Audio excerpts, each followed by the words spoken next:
What is going on, everybody? Today I have a very controversial video for you. You're probably either gonna really resonate with it or you're really gonna hate it.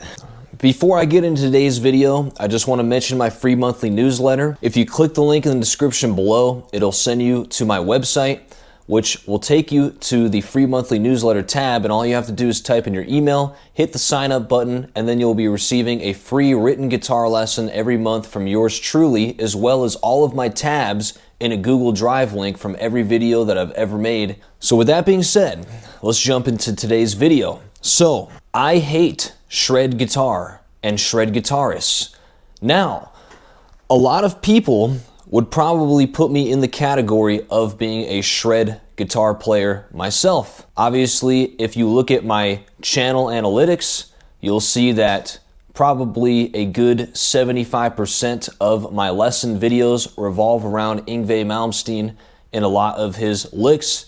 And if there's anyone that is literally the most quintessential shred guitar player, it is Ingves Malmsteen. I wrote down quite a few points that I want to mention, and I'm going to discuss them today. Why do I hate shredders? Well, for one, the disdain I have for that word is really, it's a lot. There is a difference between using speed as a tool and means of expression and using speed just because you can and just because you want to play fast. Many of you on YouTube don't know this about me, but I am a multi-instrumentalist, okay? Now, obviously, guitar is my favorite and best instrument, in my humble opinion, out of the four that I play, which is why I have a YouTube channel for it.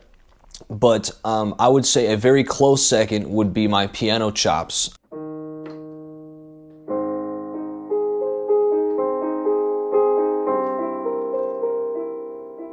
I've been playing piano about as long as guitar, and it's really along the same vein. All the music theory knowledge that I know on guitar, I also know on piano, as well as every other instrument, because it's all up here rather than in here.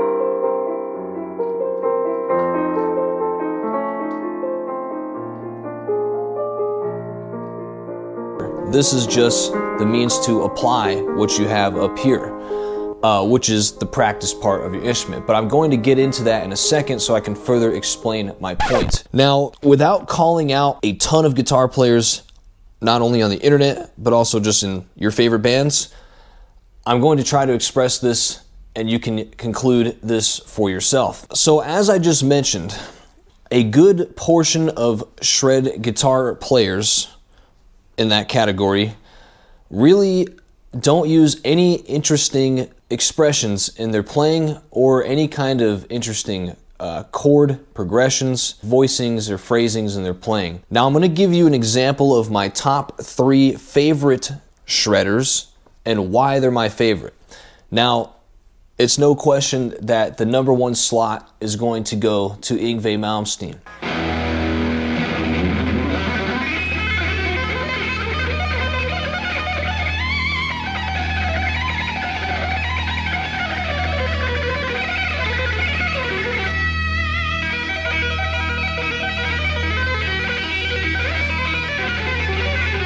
The reason for this is because if you were to ever slow down his music, it actually is very reminiscent of a Bach Baroque era piece of music.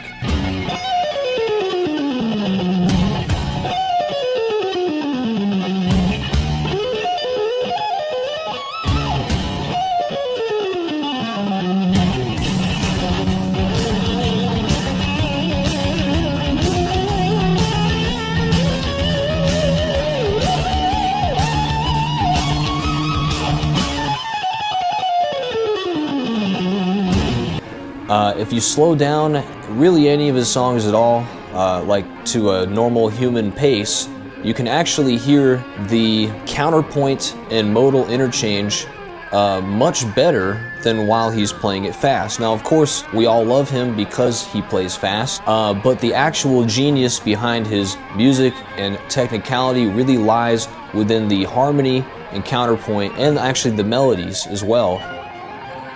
Now, of course, I'm specifically talking about really his first 3 albums. Frankly, Ingves gets a lot of his own lingo incorrect, like saying things that he doesn't sweep pick when he literally does. All of these things.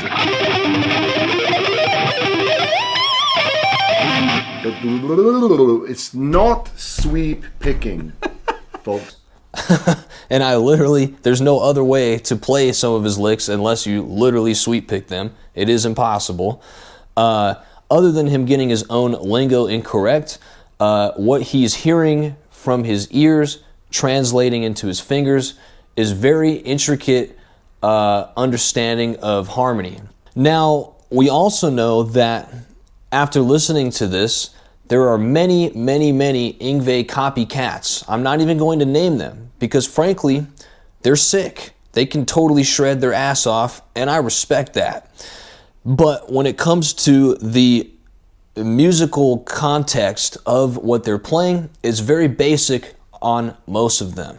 It's like they took everything that is Ingves on a shallow level, but missed all the actual important things about his music that is actually translating through the melody, which is what makes his music so special, especially those first 3 albums. All the techniques are cool, even the scales, a lot of those copycats use the same Phrygian dominant scales, but in order, as I state, when it comes to the modes, to make something actually musically interesting and have the correct context, the chord progression is really what determines your modes rather than the other way around.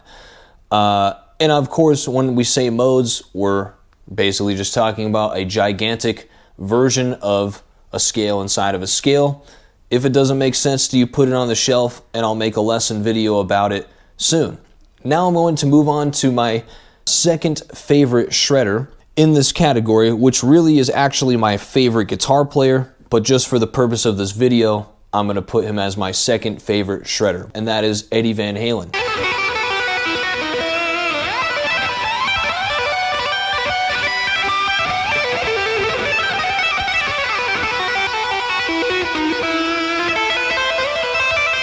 Well, let's first state the obvious, and that is that 99% of all the shredders literally copied everything he did to where it literally sounds identical, but like the cheap version.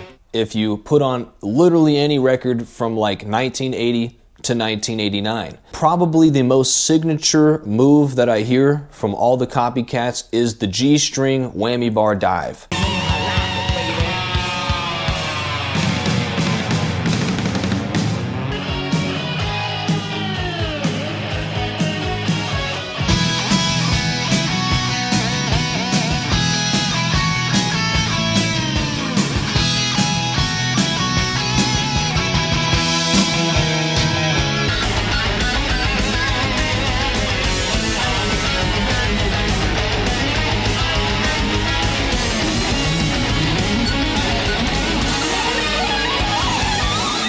I cannot even count how many songs I've heard that same dive bomb on, and really, it only sounds like one guy, and that's Eddie Van Halen.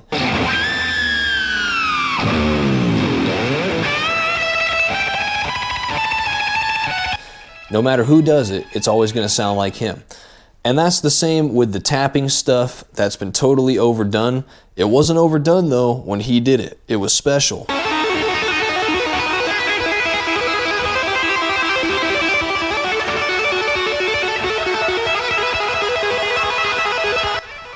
When everyone else does it, it's a copy and not the same musical context. Now, of course, I could look at the Eruption solo and talk about how the tapping in that is really just arpeggiated legato notes on one string, because if you were to play the tapping part of the Eruption solo in a different context and pick all the notes, you would have to sweep pick all of them, and even then it would be very difficult because of the jumps in between the notes. I like to think, honestly, that Eddie Van Halen's version of what sweep picking technique would have been to yield a similar result was tapping. Or you could think of it as the other way around, because a lot of people really weren't doing a lot of the sweep picking until after Eddie Van Halen. So really, if you want to put the chicken before the egg, he kind of put the shreddy arpeggios to work before everybody else did. The one only thing I'll say about his technique is that since he was basically the first or one of the first to do that style of guitar playing, I do feel like Ingves went and took his technique and really polished it and took it to the nth degree and maxed out on it.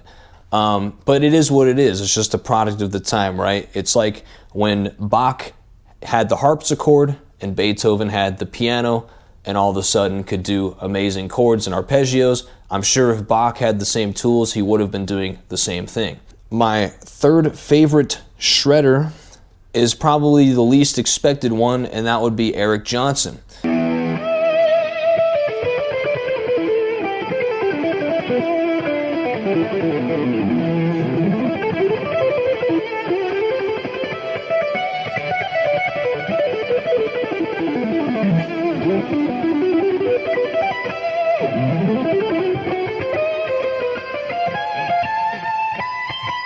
Part of my opinion on this almost exclusively has to do with Cliffs of Dover, because personally I'm not a huge fan of actually a lot of his original music, and I kind of wish he would have actually stuck to instrumentals more. If you just even look at Cliffs of Dover, the amount of harmony knowledge that he has looking at that excerpt alone kind of triumphs over many of the other players at his time. Now granted, he came out later in the 80s, so he did have the time to kind of marinate on what everyone else was doing and kind of also take it to the nth degree. But if I was going to really put him aside from the shredder guitar player, to me he is definitely a more palatable musician in general in comparison to those that just played fast. And you can really see that if you analyze Cliffs of Dover and you look at the harmony and counterpoint that he used, especially in the Austin City Limits one where he's droning. I believe it's a G note the whole time. I'd have to listen to it to actually confirm that, but I know the song is in G. The drone note that he basically has going the entire intro to Cliffs of Dover, and what he is able to achieve playing over that on pure improv pretty much dominates what any other shredder even close to the same category would be doing. So for that reason alone, I think even just going off of one song is enough to kind of differentiate him from everyone else in the category, because frankly by the time he came out, shredding was already old. Now of course all these guys are from the 80s, and the reason for that is because I feel like guitar solos nearly went away for a good portion, if not the entire duration of the 90s and even into the 2000s. People are going to comment Avenged Sevenfold, but if you know me personally, you would know that I'm no fan of Sinister Gates or Avenged Sevenfold and really do not like him or respect him as a guitar player. To me, he is the Kirk Hammett of the modern metal band. There's a lot of reasons for that, and that's kind of lead me into my next point here with shred guitar, because I actually feel like Sinister Gates, in a way, was one of the first people to go literally punch in a bunch of solos. So it's funny, because when you zoom in on this, it looks like one take. And I'm just going to be honest with everybody. If this was the original take in the studio, there'd be a line here, a line here, a line here, a line here, a line here, a line here. This is all punched in. Meaning that he would sit there, play the solo, like 5 seconds of it, punch on Pro Tools, punch in another part, play another crazy thing that was nearly impossible to put together. And a lot of the stuff he does is just very flashy, and I mean it's actually pretty easy to play. I've had a lot of students that like really, you know, because they hear how flashy the solo sounds, they think it's really hard, but they're actually, you know, his solos are quite easy to play in a short amount of time as well, and they're just very basic to me. So I mean, he's not a bad player by any means. I don't know, he doesn't really do it for me. Keep in mind, I was a huge fan of Avenged growing up, and also was a huge fan of Metallica, so there's no shade to their music at all. We're just purely talking about the harmony, understanding, and the execution of their stylistic choices in their playing. Now, this video might sound like I'm snobby. You know, that kind of brings me into my next point with this video, is that shred guitar is boring. Look, most of the shredders literally just play like symmetrical patterns really fast, up and down the neck. There's no context to a lot of it. And a lot of them just use the same phrases over and over and over again. There's no thought behind, you know, arpeggio stuff a lot of the time. It's a lot of really basic stuff. And to me, it kind of has burned me out a little bit on hearing like everyone as a new shredder.